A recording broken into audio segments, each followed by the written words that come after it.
Okay, kids, so tonight we're going to continue the story of Achashverosh. You want to wait? Hi. And how Achashverosh came to power. So, Achashverosh actually was not the son of any king, according to most opinions. He was none other than the stable boy. He used to clean up the horses' stables. And because he had to always clean the horses and he had to feed the horses and give them water and wash them, what happened was that Achashverosh got to meet everyone. They would come to the palace, they'd come to Shushan Habira, and Achashverosh used to be the one, the stable boy, to take care of the horses, and he'd meet all the dignitaries and all the important people. And there was nothing Achashverosh wanted more than to become like one of the noblemen. But of course he was just a very simple, very not wealthy stable boy.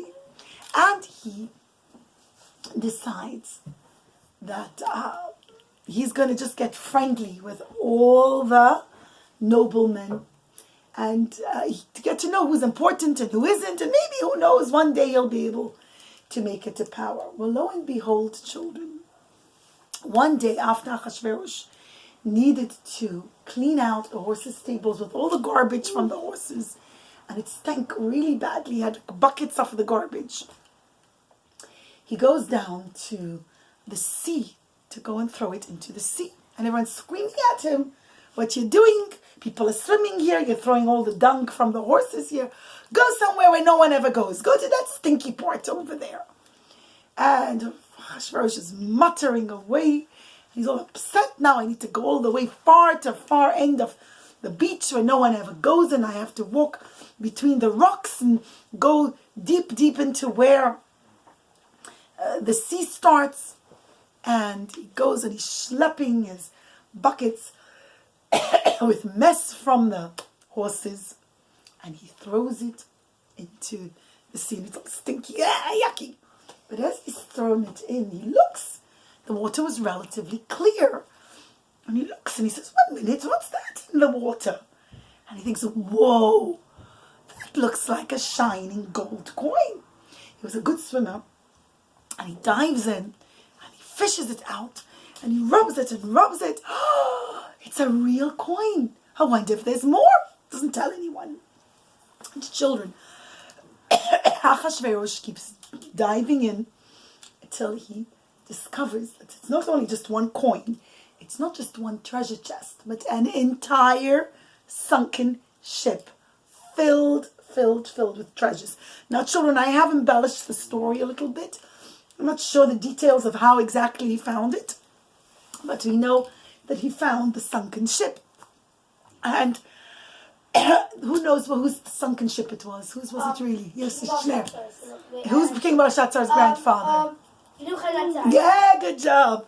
And it was really one of the ships that Nebuchadnezzar one of the ships that Nebuchadnezzar put together when he stole all the wealth of the Beis HaMikdash. Nebuchadnezzar had stolen all the wealth of the Beis HaMikdash. And he said this treasure is so vast, it's not worthy of even one person to own it. So he kept 1/4 for himself, and 3 ships he sunk.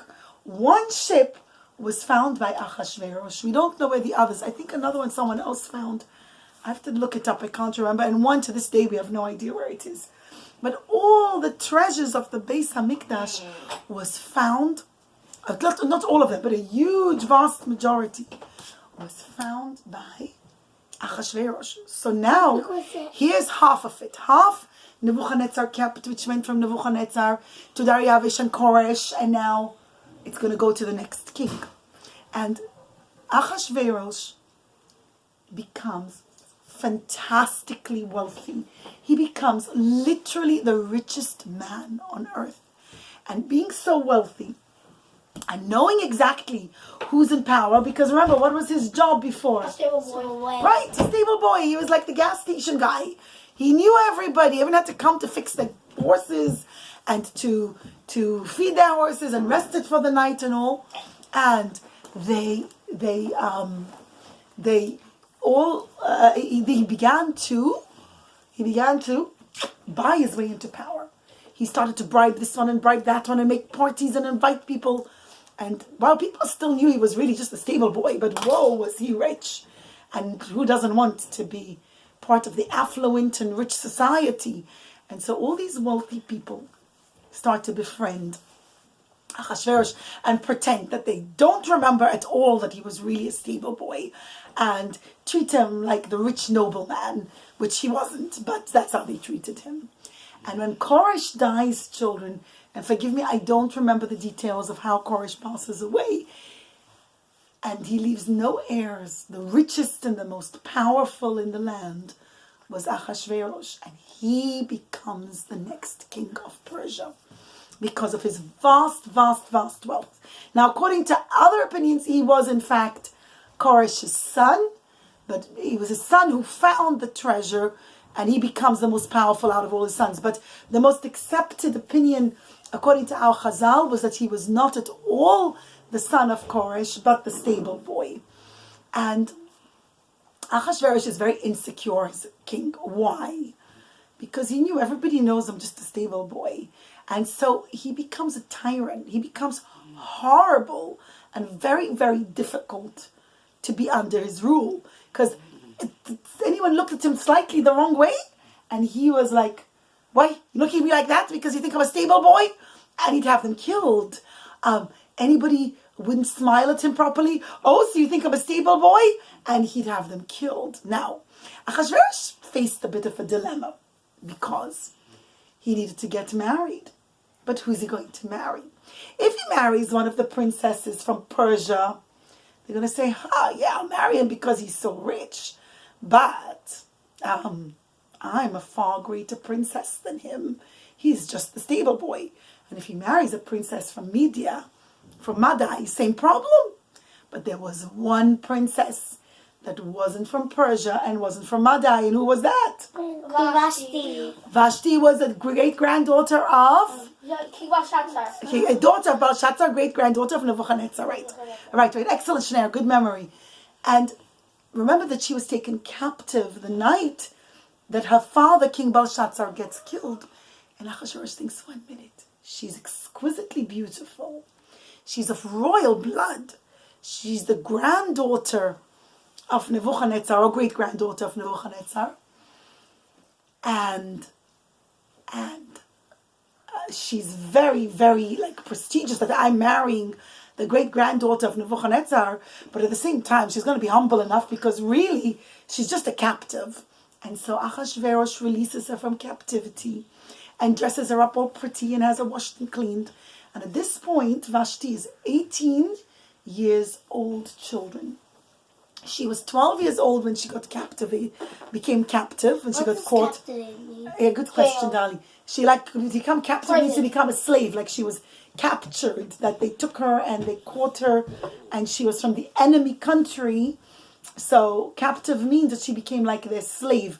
Not that they made her work as a slave, but she was in the dungeon, locked up, and she didn't have a freedom or anything. A prisoner, basically. Basically a prisoner. Good job. Thank you, Shneir. And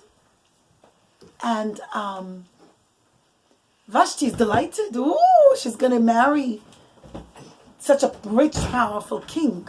But she was very, very foolish. Because instead of feeling grateful and saying, wow, I was going to get hung, or all my family died, I'm the only survivor, or thinking like, oh wow, even though I'm a prisoner, they're making me queen. Instead of being humble, she was incredibly proud and very haughty. Of course I should be queen. I'm the great-granddaughter of the mighty King Nebuchadnezzar. And she doesn't say it in the beginning to Achashverosh's face, but she becomes very... Come, Steny, come and join us, darling. She's very, very haughty. And Achashverosh is still very unstable. And he gathers his advisors, and one of his advisors that he had, although he wasn't his closest advisors, he had 7 advisors. The lowest ranking actually was Haman. Now, one of the reasons that Haman made it to power during Achashverosh's rule, because remember, Haman had very similar beginnings like Achashverosh. He was a kindred spirit, meaning just like Achashverosh was a stable boy who made it to power, right? Haman was a barber. What was he, right? He was a barber. He was the hair cutting guy. He was the hairdresser. He was the barber who built his way up to power. And Achashverosh was very intimidated by people who were authentically noble. But authentically noble means were real princes and princesses. But Haman wasn't kind of really a prince and princess, a real prince royalty. He was just a barber who built. See, being a barber, he got to meet all the important noblemen. He knew who was important, he knew who wasn't important. He started to make money. Actually, Haman did have the power of witchcraft, we're told. He did? And the one who really taught it to him was his wife. What? His wife, remember her name? Zeresh. Excellent, you guys. Huh? Yeah, he did. According to the Megillah, I thought his father did. Yes. His father was the king. No. It wasn't his father, darling. Agag had lived a full, almost 500 years earlier. And he married, and he turned a slave girl. Right. Agag, years and years earlier, King Shaul was supposed to kill Agag. So he doesn't kill him.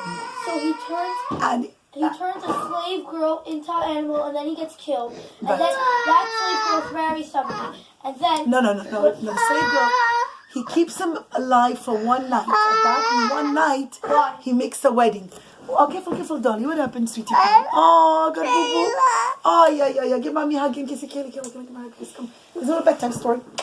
Wait, so Mommy, why did Shaul leave him alive for one night? Say I love you. Shaul, just show us a mistake Shaul did. Shaul felt that by keeping Agag alive, he's going to... respect for a king. And he's going to captured him rather than kill him. But that very night, he gets married to this maidservant girl. The king gets married to a slave girl. Correct. And she gets pregnant. And then she gets Haman. No, Haman was the great grandson. Remember really? the story of son. No, darling, no. Agag lived during the days of Shaul. I thought it was Agag's. No. Agag lived during the days of Shaul before even the first Beis HaMikdash was built. Really? The first Beis HaMikdash stood for 410 years. So you have the life of Agag. You have all the years of David HaMelech, which was 70 years. Then finally Shlomo HaMelech builds the first Beit HaMikdash. It stands for 410 years, and Haman comes all the way after that. It's more than 500 years later. Really? David HaMelech was never in the times of the Beit HaMikdash? No, he never actually built it. He cleared the land of Israel. David HaMelech cleared the land and captured all the enemies and made Israel peaceful so that his son Shlomo could actually build the Beis HaMikdash, but David never built the Beis HaMikdash. Wow. He left instructions for it to be built, but no, he didn't. How old was he when he passed away? 70, exactly. So 70 years old. So he's his great. Like, how many grandfathers is Haman to? So Agag, I don't know exactly, darling. It's just 500 years later. But Haman knew without a doubt that he's a descendant of Agag, and Haman was always very haughty. Hey, I'm a great prince. I'm a descendant of King Agag of Amalek. But at that point, I mean, remember that it was a maidservant who ran off, pregnant. You know, like she didn't have a penny. The Agagi family didn't have any money. Haman builds it up, and remember, Haman marries many wives. Haman has 70 children. Wow, the number 70 keeps coming up. 70 sons. He was very, very powerful. He was very powerful. And his wife, Zeresh, knew a lot of witchcraft. Wait, does and the Torah tells us today nobody knows witchcraft, but back then they did. Do you mean, did they ever try using it on Mordecai? Well, they did the Pur, darling. When they did the Purim, the Pur was the lottery of what day will be the best day to kill the Jews, and that was through witchcraft. Really? It was through astronomy, but it had witchcraft involved in it. They didn't understand did he do that weird video that they made up of the one where we found on Chabad.org a few days ago? No, he threw dice. When we get to that part of the story, we learn that he threw dice. Really? The dice he had an alphabet on it. So the top of it fell with Aleph on top and Dalit at the bottom. So Aleph stood for Agag and Dalit stood for David. So he thought that it was a sign that he kept throwing it, and the Agag, it spelled Aleph, Gimel, Gimel. And then the bottom spelled Dalit, Vav, Dalit, David. So Agag was on top and David was on the bottom, and he felt that was a sign that Agag would win over David. But we'll get to that part of the story when we're learning about how he did the lottery. We're not up to that part. But yes, he did call on the forces of Tumah, the forces of impurity, and he did have an ability to tap into what's it called? To tap into witchcraft. But either way, we're still going off the topic. So Achashverosh asks his advisors, he says, I'm very insecure. I'm very afraid. I'm afraid because I'm really just a stable boy. People are not taking me seriously as king. And he killed a lot of people, kids. He was a ruthless, dangerous king. Probably more, but either way, I don't know. But the other thing that kept troubling him was whose prophecy? The prophecy of? Wait, don't tell me. Yeah, good job, Kayla. Yirmiyahu. It was Yirmiyahu's prophecy that after 70 years the Jews will return and build the base of Mikdash. And nobody knew exactly how to count the 70 years. And he miscalculated it. And he says he didn't know why the 70 years were up. And Haman comes and advises him and tells him, listen, King Achashverosh, the 70 years are up. You have nothing to be afraid of. You okay, darling? And he says, why? King Belshazzar thought the 70 years were up, and he made a party. And he died in a horrible, gruesome way, and all his family got wiped out. And Haman tells him, no, he miscalculated. He should have started counting from the exile of King Yechoniah, and if I remember correctly. And King Yechoniah was one of the kings of the Jewish people who gets... No, he was good. He was Tzidkiyahu HaMelech. No, but Kayla, not now. I don't know. I don't know. Let's backtracking. I don't know. Because I heard in the Shnayis Yuba that they used to have chains on the Kohen Gadol's foot on the second base Hamikdash. Right. Most of the people weren't. They didn't know if they were good. So when they came into the Kodesh HaKadoshim, right, they would pull them out. So after like 7 minutes, if he still didn't come out alive, if he still didn't come out, but that wasn't the king. That would have been the Kohen Gadol. Either way, darling, let's listen. I want to finish the story, okay? Because I'm recording it for people to listen. But you can take all the questions afterwards. It's great stories. No, I don't mind. It's just that I just went whatever. So, but it's great. It's great questions, Shneir. And yes, definitely let's discuss it. So, Achashverosh says, I'm afraid. And Haman reassures him. And he says, Kayla, please stay still. And he says, no, 70 years are up. You have nothing to be afraid of. And he said, since you can count half of the year from the year it happened and half of this year, it's exactly 70 years. Meaning it was 68 years plus half a year when the Bedtime got destroyed. And half a year was not the Bedtime got destroyed. From the time of Yechoniah's exile, and half a year now. And you have nothing to fear. And he says, I'm not sure, I'm afraid. And Haman tells him, listen, all you need to do if you're really afraid is get the Jews to sin. If the Jews sin, Hashem abandons them. Look at Bilam. Bilam knew the same thing. He tried to curse them, it didn't work. And then Bilam said to King Balak, go get them to marry non-Jewish girls and mix and party around with non-Jewish girls and marry the non-Jewish girls, and they're going to end up sinning and Hashem will abandon them. So he says, really? You think that's what I should do? And Haman says, absolutely. Get married, and your wedding should be a big party, and invite everyone, and make sure you invite the people from the city of Shushan, where all the Jews live. Most of the Jews lived in the city of Shushan, but we're told there were a good few thousand around his countries. Now remember, King Achashverosh ruled over 127 countries. He ruled from Hodu at Kush. Originally, actually, he ruled even more countries, the Medrash tells us, but eventually he loses it.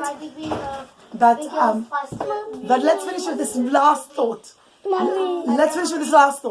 That Queen Vashti comes to marry Queen Vashti. And Queen Vashti is in on the plan. And she says, this Haman has the greatest plan. Let's get the Jewish people to sin. I know what we'll do. At the party, I'll come and I'll dance around, and all the Jewish women will copy me. And as soon as the Jewish women do this and they mix with the non-Jewish men, there's going to be a big hodgepodge mix between the Jewish women and the Jewish non-Jewish men, and the Jewish men and the non-Jewish women, and they're going to end up marrying among the goyim and mixing with the goyim, and Hashem will get very, very angry with them, meaning they'll do a lot of not nice things, very immoral and very not tsanua things, and Hashem will get angry with them, and Hashem will never ever build the Bedtime for them. Now, children, it's really important that we stress that Vashti was in on this story. Many people say, oh, poor Vashti, Achashverosh commanded her to come to the party, and she was so modest, she decided she didn't want to come. It was total nonsense. The only reason she didn't want to come was because she happened to have a horrible rash that day. But Vashti was in on the entire plan to come. She's the one who concocted it, in fact. She's the one who came up with it. She said, during the party, invite me and tell me to come. And I'll schlep all the Jewish women along with me. When I'll come, they'll see I went, and they'll all come along. And we're going to get them all to sin. And even women who are already married to Jewish men, they'll go and they'll get all confused. And there'll be a whole confusion of men and women who are not married to each other and doing all not good things. So Achashverosh agrees, and they set the plan into motion. Vashti, children, was evil to the core. She used to take the poor Jewish girls who were her maidservants, and she used to make them work for her on Shabbos. But even worse, children, she used to make them work for her like without proper clothes on, and it was really, really very shameful for the Jewish girls. She was very cruel to them. People say, oh, she stood up for women's rights. She didn't stand up for any women's rights. She actually abused women very badly and was an incredibly wicked, evil person who carried her father's legacy. Now, we'll end with one very small thought because we've already been talking for too long and it's really past your bedtime. Haman, as I told you, was very into witchcraft, and into more than witchcraft, into astrology and looking in the stars and being able to tell the future. Now, Haman and the stargazers were able to tell Achashverosh a very important piece of something that they saw in the stars, which made Achashverosh hate the Jews even more. And what did they tell him? They said, Achashverosh, we see in the future that the next king to take over Persia and all your kingdoms is going to be a Jew. Achashverosh was convinced that the Jewish people are going to rebel against him, that God will fulfill his prophecy, and that the 70 years will be up and suddenly the Jews will arise to power again and take over the entire land, and that some Jew will kill him and take his kingdom. Actually, he made a very drastic mistake. You can join us. He made a very drastic mistake. What was his mistake? Who was the Jew? His son. That's right. It was his own son, Daryavish, the second Queen Esther's son. Since he never dreamt in his wildest dreams he's going to marry a Jewish girl and he's going to bear a Jewish son. If the mother's Jewish, the son is Jewish. Queen Esther's son was Jewish. He didn't realize this. And the stargazers told him over and over again, we see in the stars that the next king after you is going to be a Jewish king who will take over your kingdom. They didn't tell him that he's going to kill him or anything, but they said that's all we can see. Now, they could see, but they couldn't see clearly. And so one of the reasons that Achashverosh desperately wanted to kill the Jews and wipe them out, and actually Achashverosh was a greater enemy of the Jews than Haman was in some ways, was because he was petrified for his own skin. He knew the Jews were smart. He knew the Jews were powerful in their own way. They were advisors, etc. One second. Haman hated Vashti. I want to end with that thought because we were speaking about how Haman was into witchcraft. Haman could see in the stars that the king's wife is going to point a finger at him and say, he is the enemy. That's all he could see. He didn't understand exactly, but he kept coming up over and over again in astrology. What was he seeing? Who did he see? Esther. He thought it was Vashti. Actually, I heard a very good verse. Go on. That I already told it to you. I want to hear it again. But, Go on. that Esther was really going to point to Achashverosh to say that you're the one who did the decree. But Hashem made her switch her hand and switch her voice to say Haman and point to Haman instead of pointing to Achashverosh, right. and saying that Achashverosh did. Right, because in reality it was Achashverosh who did set, he's the one who gave the ring, he's the one who set the decree, and he was the one that thing. Now we're going to see that wanted the Jews killed. Now we're going to see that when Vashti wouldn't come to the party, Haman jumps on the opportunity to have Vashti killed. Because he's like, yay, I'll get rid of her and I'm going to put into power none other than my own daughter. And of course, there's a very funny story of what happens when she tries to become queen. But yes, but we'll get to that tomorrow night. The garbage? No, it's not the garbage. It's another thing. But we'll get to it tomorrow night. Tomorrow night we're going to learn Bezat Hashem. We'll go through the party and understand. No. But either way, you want to wave, say bye? Bye. Bye. We'll continue tomorrow. Bezat Hashem.